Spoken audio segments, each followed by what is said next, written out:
You're listening to Procurement 6, the weekly podcast from the team at Art of Procurement that summarizes this week in procurement in just 6 short segments.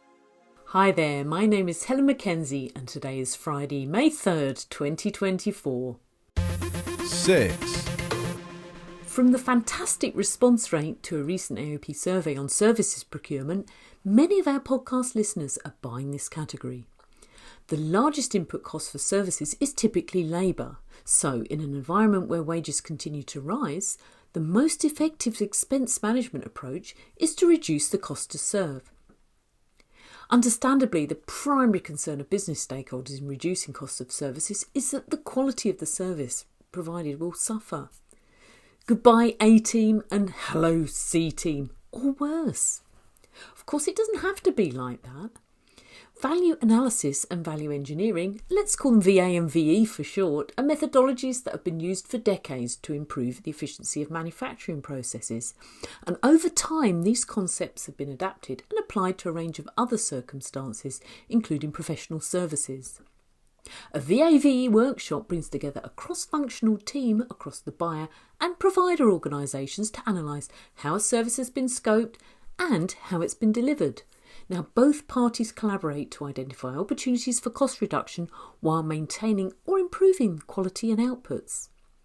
Opportunities identified are often significant, and primary drivers include the scope of work or KPIs that were over-specified or a change in needs since the initial contract was written. Perhaps the biggest benefit of all is that the workshop brings together all parties to focus on desired outcomes instead of resorting to the traditional approach of trying to chip away at your supplier's margins. And that's my tip for you this week, and it sounds like a great approach to consider. 5. Philip Ideson's guests on this week's Art of Procurement podcast episode, where the topic of conversation was procurement orchestration, read like a who's who in Fortune 500 procurement. There's Elizabeth Schlag-Lawrence, SVP Head of Procurement Governance and Enabling at Bayer. There's Chris Vesey, Executive Director, Global Product Strategy and Transformation at Goldman Sachs. Sashi Rai Gupta, Global Head of Strategy, Intelligence and Digital Transformation at Bristol Myers Squibb. And Lance Younger, CEO of ProcureTech.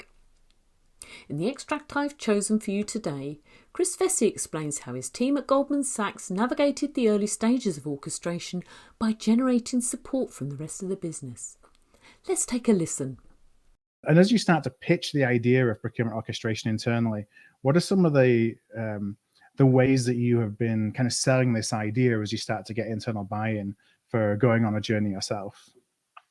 Yeah, so I'd start by saying I think it's really important that we don't just see orchestration as part of an evolution, but it is really a revolutionary change. Actually, I think if you really step back and think about what this really means, the best analogy probably is one of an orchestra, right? I think it's very easy for us across the organizations to optimize individual elements of something, to have the best trombone player, the best violinist, the best percussionist, right? But what we don't do well often is joining that together to have an orchestral piece. And actually, the best pieces of music are not ones that you automate, where you kind of pre-record and then just sample layers on top of each other. The best pieces of music are ones where you've got that live feeling, where there's a conductor who's bringing swells and slowing and speeding things up. And that humanization, we kind of started to call it within Goldman, of this orchestration is critical. Because I think what we've realized is that, exactly as some of you were saying earlier, like procurement can be undervalued sometimes. It could be looked on as being not critical for the firm to move forward by the individual users. But we know as procurement that actually the value add is significant. And if we could, we'd have a procurement professional sat next to every single user in the firm to guide them through what they have to do. As Chris tells us, procurement also has to sell a vision to their colleagues, stakeholders and company leadership. A vision about what orchestration is, what it can enable, and how it can help everyone, both individually in their role or department and collectively as a business. To listen to the full episode, from overwhelm to orchestration, empowering your digital procurement stack, go to artofprocurement.com/podcast or search for Art of Procurement and subscribe wherever you listen to podcasts, or click on the link in today's show notes. 4. In this week's episode of Art of Supply, Kelly Barner speaks with a long-time connection of mine, Gareth Hughes. Now, Gareth is the Business Services and ESG Director for Whistle, a UK-based e-commerce and logistics business that provide business mail services and e-fulfillment services. Now, if there's one thing Gareth and his team understand, it's that they can't pursue their ESG objectives at the expense of the business, even when reducing their impact on the environment is a high-level priority, and one where they're committed to continuously improve year on year. Sounds like a great set of challenges. I can't wait to listen to how Gareth and the team solve them. Can you? Use the link in today's show notes to listen to the full interview with Gareth on this week's Art of Supply podcast. This is Procurement 6 from Art of Procurement. To get notified every time an episode is published, go to artofprocurement.com/subscribe. 3. This week we released a new instalment in the ongoing AOP Introducing series, and it's my interview with Calculum's CEO and founder Oliver Bellin. AOP Introducing is the only format that we create at Art of Procurement that focuses specifically on a company's product.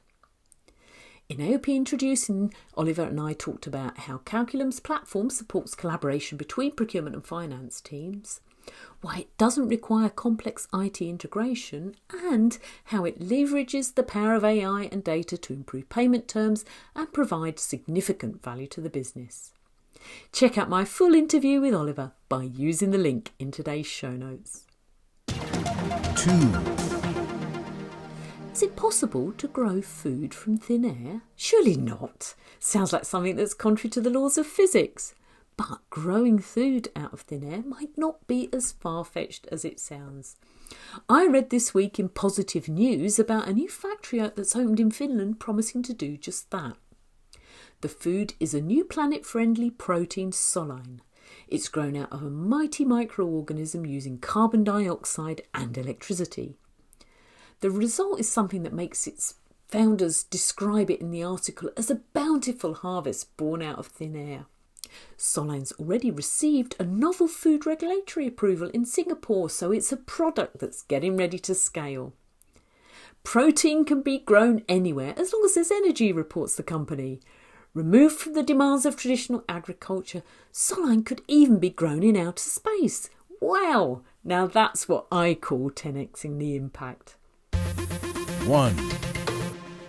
Generative AI is the tech term that's on everyone's lips this year, and at AOP we're no different.